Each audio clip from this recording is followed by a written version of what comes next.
show your love. He's been waiting all night. Show your love for Elliot Bromberg, everybody. Elliot. Thank you so much.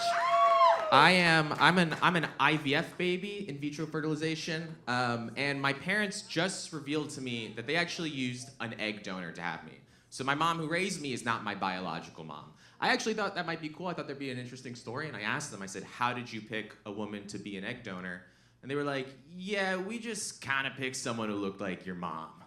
It's a disappointing story, right? Because you just ended up with this, just kind of like a dumpy guy, right? Like, I didn't have to look like this. I could have been taller, faster, stronger, more athletic. I guess what I'm saying is it would have been nice to have been black, right? Give me a shot at playing for the Knicks, right? But then my parents were like, no, we're gonna go with asthmatic Jew. That's actually, we're gonna keep that in the family. And I'm a twin, so they're like, there's a deal? Yeah, we'll take two of them for sure. That works out great for us.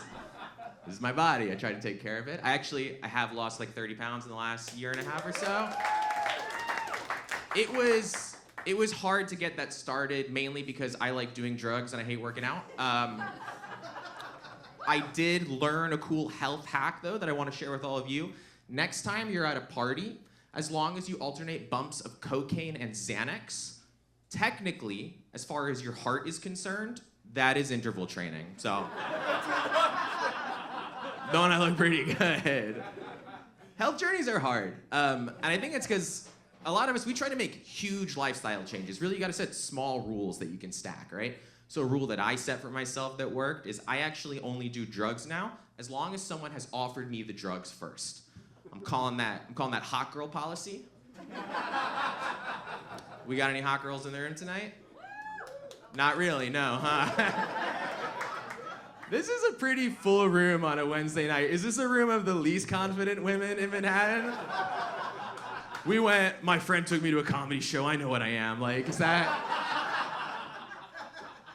I want to be clear, being a hot girl, that's not a number on a scale, that's a state of mind, right? Like, I'm a hot girl, okay?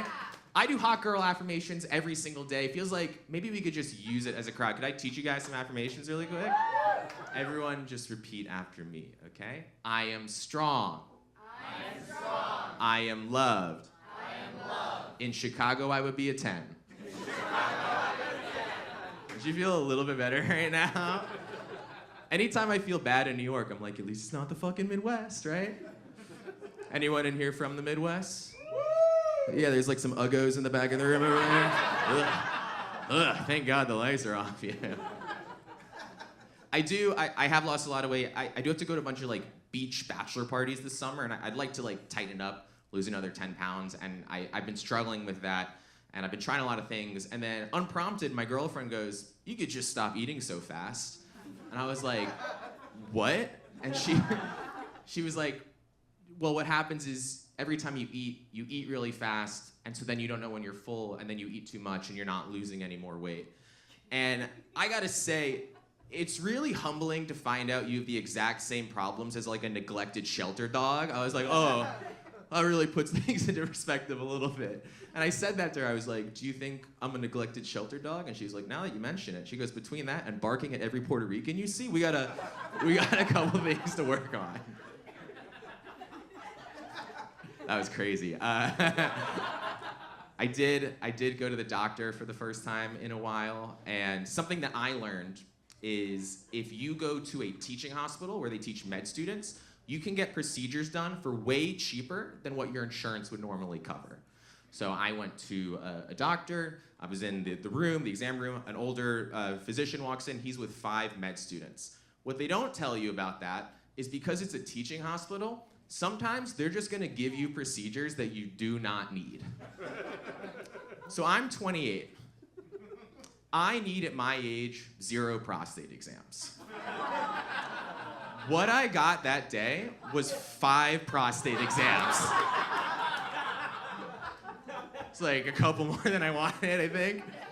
And to be fair, I think the doctor could tell that I was feeling uncomfortable, so as each one was happening, he just stood right next to me, and he gave me like little neck kisses the entire time. Ooh, shivers. I felt right at home. It sounds nice, doesn't it? You're the only one who would know. I told my girlfriend that joke, and she went, ugh, no.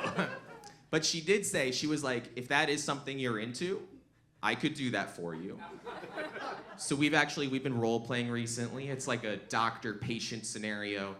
I play myself. She plays 55-year-old general practitioner and Silver Fox, Dr. Isaac Rosenthal.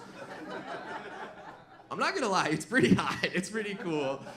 The only part that I don't like is in her version of the fantasy, she's out of network, so she keeps fucking me on the copay.